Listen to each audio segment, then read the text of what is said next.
অনুরোধ করি যুবক, প্লিজ যুবক, হৃদয়টাকে মেরে ফেলিও না। তুমি দেখো না, তোমার বয়স 22, 10 বছর বয়সে মা বলেছে স্কুলে যা, মাদ্রাসা যা, মানুষ হবি, ভবিষ্যৎ ভালো হবে। তুমি শোনোনি ক্রিকেট, ফুটবল, সিনেমা, নাটক, কোথায় বিয়ে, কোথায় গায়ে হলুদ, গান বাজনা বাজিয়ে তোমার জীবন কাটাই দিছো। যুবক দেখো, 22 বছর বয়সে তুমি মূর্খ। তোমার পাশের বন্ধু পাইলট স্কুলে পড়ে, হ্যাঁ 10টা টিউশনি পড়ায়, 30,000 টাকাও কামায়। হ্যাঁ, তুমি যাকে বিয়ের প্রস্তাব দিচ্ছ কেউ রাজি নাই, ওর জন্য 5টা ঘর আসে, ওর মা বলছে এখনো ছোট, আরও পড়াশোনা করুক, আর তুমি বিয়ের জন্য হন্য হয়ে খুঁজতেছ, কোনো রিক্সাওয়ালাও তোমাকে মেয়ে দিতে রাজি। তুমি দেখো 10 বছর 15 বছর বয়সে যদি মায়ের ওই কথা মেনে নিতা, তাহলে তুমি আজকে উপকৃত থাকতা। আমি জামশেদ মজুমদার 27 বছর বয়সে এসে তোমাকে বলছি তুমি গান বাজনা ছেড়ে দাও, ইনশাআল্লাহ 60 বছর পরে মারা গেলে, 30 বছর পরে মারা গেলে, 70 বছর পরে মারা গেলে ওই উপকৃত হবা। আর তা না হলে এই গান বাজনার সাথে তুমি তোমাকে ধ্বংস করে দিচ্ছ। যেদিন নিঃশ্বাস বন্ধ হয়ে যাবে সেদিন হলেও বুঝবা, বুঝতে তোমাকে হবেই। জমিনের উপরে বোঝো অথবা জমিনের নিচে বোঝো, বুঝবে তুমি হবে। শোনো, আল্লাহ কোনো কিছু বলেছে আর তুমি বুঝবা না, আহা হা, পার পাওয়া যাবে না। তবে তোমাকে বলি, যা করেছো করেছো, যা গান বাজনা শুনেছো শুনেছো, এবার আল্লাহকে ভয় করে সব ছেড়ে ইস্তেগফার করো, বলো আল্লাহ আমাকে ক্ষমা করেন, আমার এই 2 কানে গলিত সীসা ঢালিয়েন না ইয়া আল্লাহ। ছিলাম কিন্তু আমি উপলব্ধি করতে পারিনি, ইয়া আল্লাহ আজকে আমি উপলব্ধি করছি, আল্লাহ আমি আর কখনো বাদ্যযন্ত্র দিয়ে নিজেকে আনন্দিত করব না।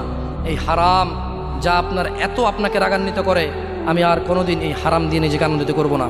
আমি অনুরোধ করব, চিটাগং শহরে থাকি, বেশি দিন হয় না, তবে কারো বিয়ে হলে আর 2 দিনও ঘুম হয় না, এত পরিমাণ গান বাজনা বাজায়, আল্লাহি হৃদয় ভেঙে যায়। আল্লাহর কসম, কি দিয়ে বুঝায় আপনাকে, মন চায় মারামারি করি, মন চায় গালাগালি করি, মন চায় ঝগড়া করি, মন চায় ওর বিয়ে ভেঙে দেই, মন চায় নিজে পুলিশের ওসি হয়ে ওদের সবগুলো বন্ধ করি, মন চায় রাজনৈতিক নেতা হয়ে লাঠিচোটা নিয়ে এদেরকে পিটানো শুরু করি, মন চায় আল্লাহর থেকে অনুমতি আসুক, ওহি বন্ধ হয়ে গেছে, মন চায় আল্লাহ তুমি ওহি পাঠাও, একটাকে গলায় পাড়া দেয় কতক্ষণ। মন চায় নিজেকে যদি অনেক জ্ঞানী, অনেক কিছু হতাম, কোথাও গিয়ে যদি বলতাম গান বন্ধ করো, যদি বন্ধ করে দিত, যদি এমন কিছু হতাম, কত কিছু যে মন চায়।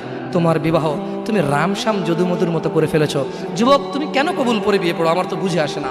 বাবা, আপনি কেন আপনার ছেলেকে কবুল পড়িয়ে বিয়ে দিচ্ছেন, আমার বুঝে আসে না। ভাই, আপনি কেন আপনার মেয়েকে কবুল পড়িয়ে বিয়ে দিচ্ছেন, আমার বুঝে আসে না। আপনার মেয়ে হলুদ কাপড় পরে, মাথার মধ্যে খোপা দেয়, 3 জনে এসে দুধ খাওয়ায়, 4 জনে কোলে নিয়ে নেয়, 6 জনে গান বাজায়, 10 জনে এসে হলুদ মাখে, শুধু বুঝি মৌলবি দিয়ে কবুল পড়ালে বুঝি মুসলিমের বিয়ে হয়। শুনুন, আপনার নবী মুহাম্মদুর রাসূলুল্লাহ সাল্লাল্লাহু আলাইহি ওয়াসাল্লাম কবুলের পদ্ধতি দিয়ে গেছেন, তাই কবুল পড়ায় মুসলমানের বিয়ে মনে করেন না। কিন্তু বাকি যেগুলো করেন এগুলো কার পদ্ধতি? কার? মিথ্যা কথা বলবেন না। হুজুর ডেকে খুতবা পড়ে কবুল পড়ে বিয়ে কার পদ্ধতি? আল্লাহর নবীর। এই গান কার পদ্ধতি? কেন করতেছেন? ওটা তো আপনার বিয়ের অংশ, বিয়ে না হলে তো বাজাতেন না। বিয়েকে কেন্দ্র করে যেমন কবুল বলছেন, বিয়েকে কেন্দ্র করেই তো গানটা বাজাচ্ছেন। কয়জন নবীর উম্মত আপনি? আপনার নবীর নাম কি?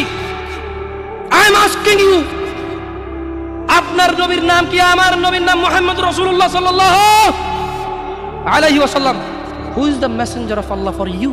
আপনার জন্য আল্লাহর নবী কে? কোন নবীর সুন্নাত পালন করলেন গান বাজিয়ে? আপনার জন্য আমার বিল্ডিংটা ভেঙে পড়বে, বলে রাখি ছাড়বো না। আল্লাহ তুমি আমার ভাইদেরকে হিদায়াত দাও ইয়া আল্লাহ, ছাড়বো না। এই যে ভূমিকম্প হলো আপনার গান বাজনা বাজানোর কারণে। মুহাম্মদ সাল্লাল্লাহু আলাইহি ওয়াসাল্লাম কি মিথ্যা কথা বলে? কারা কারা হাত তোলেন তো যে মুহাম্মদ সাল্লাল্লাহু আলাইহি ওয়াসাল্লাম জানে না, মুহাম্মদ সাল্লাল্লাহু আলাইহি ওয়াসাল্লাম জানে না, এরকম কারা কারা স্বীকার করে? আল্লাহ নবী বলেছে যখন বাদ্যযন্ত্র বেড়ে যাবে, গায়িকারা সম্মুখে এসে নাচবে, তুমি অপেক্ষা করো, পাহাড়গুলো কেঁপে উঠবে, পৃথিবীটা নড়ে উঠবে। জালজালা ইযা জুলজিলাতিল আরদু জিলজালাহা, যখন পৃথিবী প্রবল কম্পনে প্রকম্পিত হবে। ওয়া খরাজাতিল আরদু আসকালাহা, যখন এই মাটি তার ভিতরে যা আছে একদম লাথি মেরে বের করে দেবে, লাশ হোক আর যাই হোক, মাটি বলবে যে বেরো বেরো আমার থেকে, বেরো, আমি তোর আর কাউকে রাখবো না। ওয়াকাল আল ইনসান, মানুষ বলবে মালাহা মালাহা, পৃথিবীটা কি হলো, এই মাটির কি হলো, কেন সে কবরগুলো লাশগুলো বের করে দিচ্ছে, কেন সে স্বর্ণ মতি হীরা মানিক্য বের করে দিচ্ছে, মালাহা এর কি হলো, কেন পাহাড় নড়ে উঠছে, কেন পাহাড় ভেঙে চূর্ণ বিচূর্ণ হয়ে যাচ্ছে? মানুষ বলবে